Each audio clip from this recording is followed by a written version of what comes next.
il y a un grand nombre de puissances autoritaires qui ont une sorte d'attractivité aux yeux des populations africaines, notamment pour des raisons sociétales dont parlait Anna. Là, on parle beaucoup de la Russie, mais si on regarde aussi la progression de l'islamisme sur le continent, il renvoie aussi à ce conservatisme sur le plan des valeurs, sur le plan de la façon dont on conçoit la société dans son ensemble. C'est très important de le dire. Et on parle de ses influences dans les pays musulmans, mais attention, elle est également très importante dans les communautés évangéliques, par exemple, sur le continent. Ça ne concerne absolument pas que l'islam.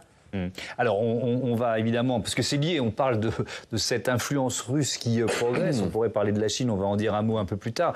Ça se fait au détriment des intérêts français et ça s'exprime. Regardez cette archive. On est au Mali, on est en décembre 2021. Les Russes accueillis à bras ouverts par plusieurs habitants de Bamako. On les écoute.